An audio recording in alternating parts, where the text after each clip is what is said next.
Hey guys, so the fourth quarter of 2022 is gonna have some interesting JRPG drops.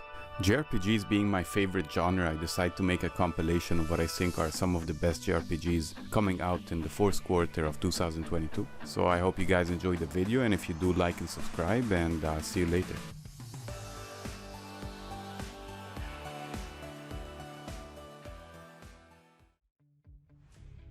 Crisis Core Final Fantasy VII Reunion is a remaster to the 2007 action RPG Crisis Core, both games developed by Square Enix.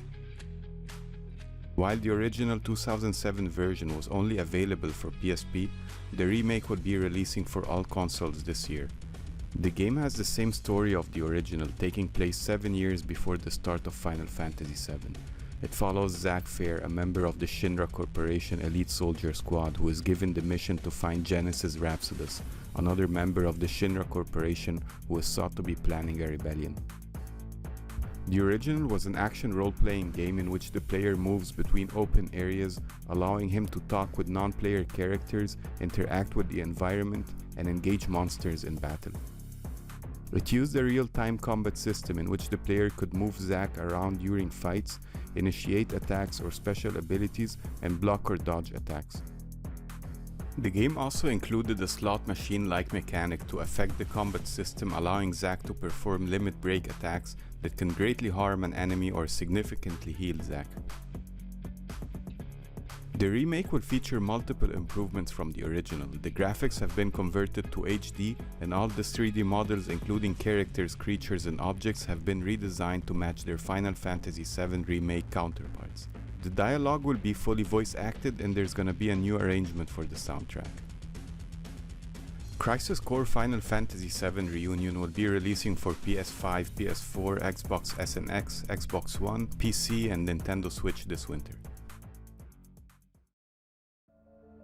Star Ocean: The Divine Force is an upcoming action role-playing game developed by Tri-Ace and published by Square Enix. It will be the 6th installment of the series and is set to release October this year.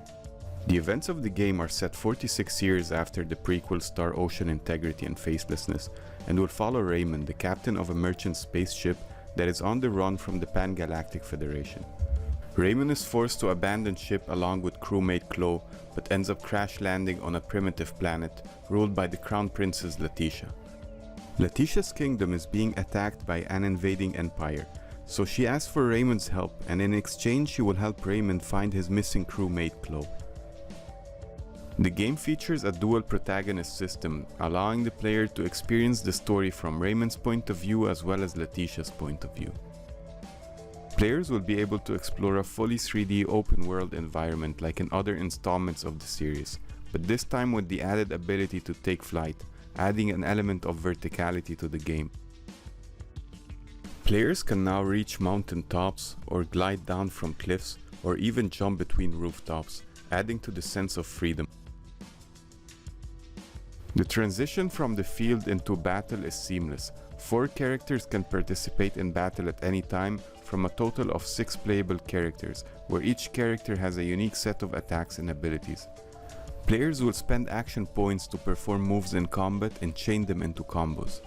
They can slowly regenerate AP by waiting or by performing certain actions during battle that temporarily increase the amount of AP at their disposal.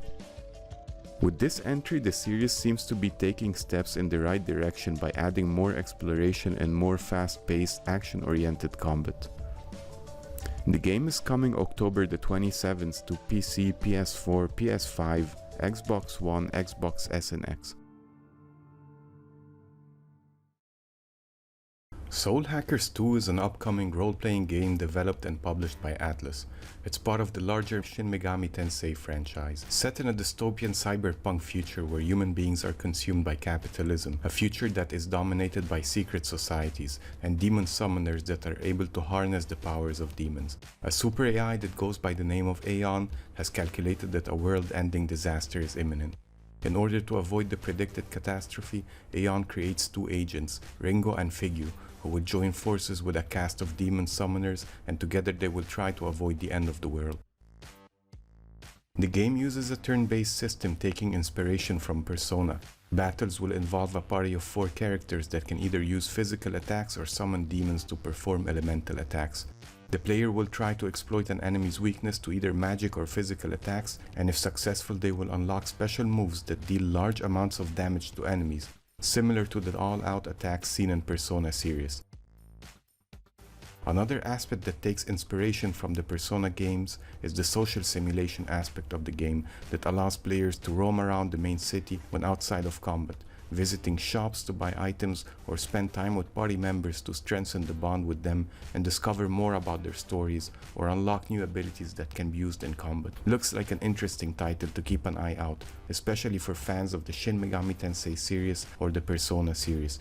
The game is planned to be released worldwide in August 2022 for Microsoft Windows, PlayStation 4, PlayStation 5, Xbox One, and Xbox S and X. Monochrome Mobius Rights and Wrongs Forgotten is an upcoming JRPG developed by Aquaplus. The game is part of the Uta Warrior Mono series, a visual novel with tactical RPG elements that is highly successful in Japan. The game follows the story of Ashtor, a young man who lives in the small province of Enakamui, located in the great empire of Yamato. One day the young man encounters a girl he'd never met who tells him that his father could still be alive. Determined to find out the truth, the couple sets out on a journey to the mysterious land of Arva Shulan, hoping to find the young man's father. From a gameplay point of view, Monochrome Mobius will include many changes compared to the predecessors. The visual novel elements of the game will be replaced by map exploration with free camera movement and fully 3D characters, and instead of the tactical role-playing combat, the game will play more like a traditional JRPG, with turn-based combat system where the player can issue commands to the party members to launch attacks or use items. The game has field attacks, which gives the player the opportunity to ambush enemies, allowing them to attack first in battle. A circle in the top left corner of the game screen during battle shows the linkage system, which dictates the current turn order of characters and allows the player to devise tactics in order to gain an advantage. Every character has a zeal bar that once full will allow them to skip the waiting time to their next turn and speed up the waiting time to upcoming turns. Players will also be able to summon Halu, an in-game pet companion who on the surface looks innocuous, but once summoned in battle will be able to unleash devastating AoE attacks as well as protecting allies from taking damage.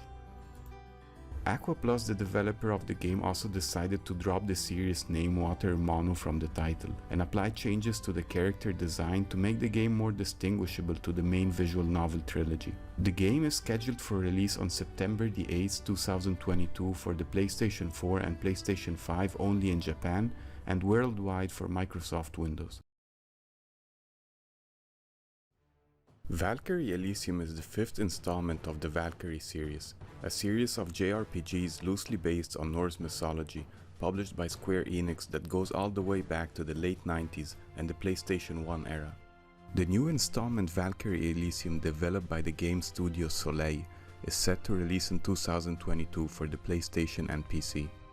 It stars a previously unseen character, a Valkyrie that goes by the name of Maria, tasked by the god Odin to save the world and prevent the completion of Ragnarok. As Maria quests through Midgard, she is confronted by the mysterious Valkyrie Hilde and the son of Loki Fenrir, who will both try to keep her from completing her mission. In this installment of the series, the game will be moving away from the turn-based combat towards a real-time action combat system that rewards fast reactions as well as strategic thinking. Maria will have access to physical attacks with different weapons and several magic abilities that she can mix into combos and finishing moves. As players chain attacks, they will acquire combo points which can be used to perform powerful finishing moves known as divine arts. The player can also recruit companions that will aid in battle known as Enheriars. They can be directed to perform certain actions or attack certain enemies but cannot be controlled directly. Using different combinations of Enheriars, weapons and divine arts will allow the players to customize their playstyle. The game is set to release the 29th of September for PS4 and PS5 and 11th of November for PC.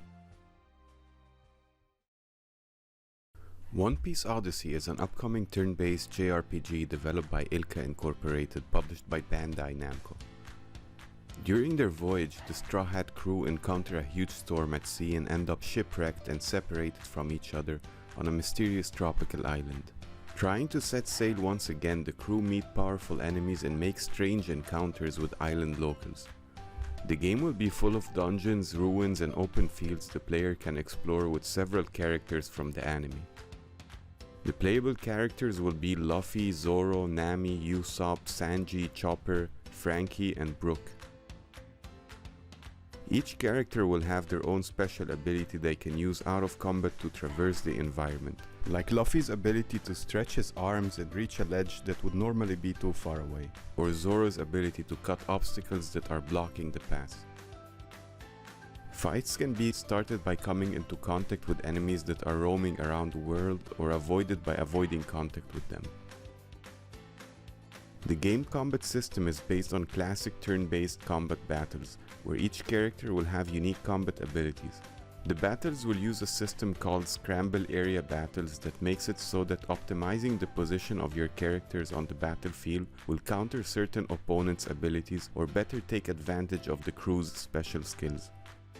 Random events can occur in battle, like dramatic scenes that will restrict the player's action but provide greater rewards when overcoming them. In some other instances, characters can use coordinated attacks when certain circumstances are met. Developers of the game said that they wanted to make a game that would let the player experience the One Piece world through an epic adventure. A lot of the focus went into developing a game that would capture the drama and adventure and battle elements unique to One Piece, and it is set to release later in 2022 with no specific date at the moment yet. It's releasing for the PS4, PS5, Xbox S and X, and PC. Diofield Chronicle is an upcoming political strategy role-playing video game co-developed by Square Enix and Landcars. It is scheduled to be released September of this year for all platforms.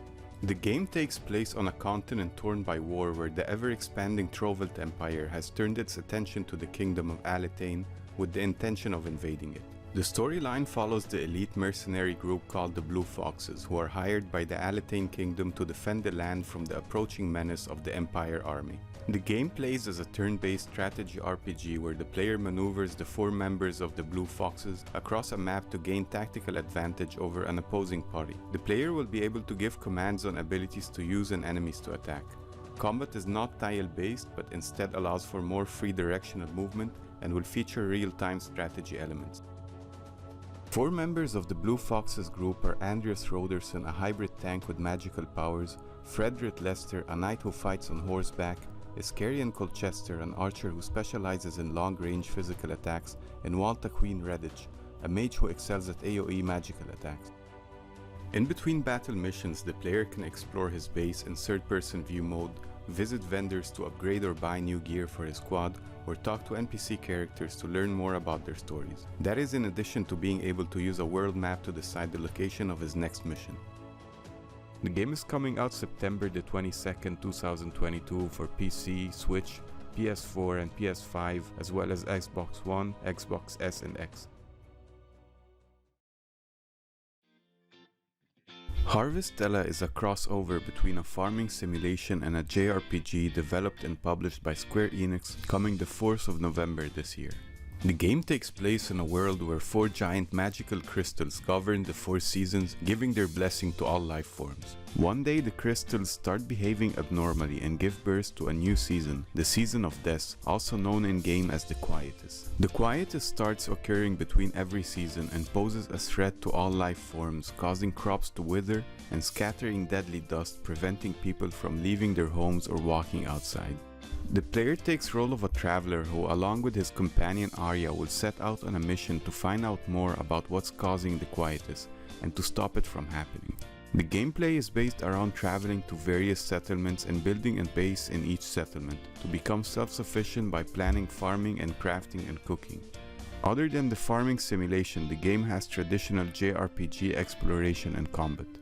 Each region will have its own dungeon that the player will have to clear to reach the magical crystal of each region. The combat system is based on targeting enemies' weakness to inflict extra amounts of damage, and the ability of switching seamlessly between jobs during combat to overcome different situations. The player will also meet several NPCs during his adventure. Some of them he will become allies with and others he will clash with.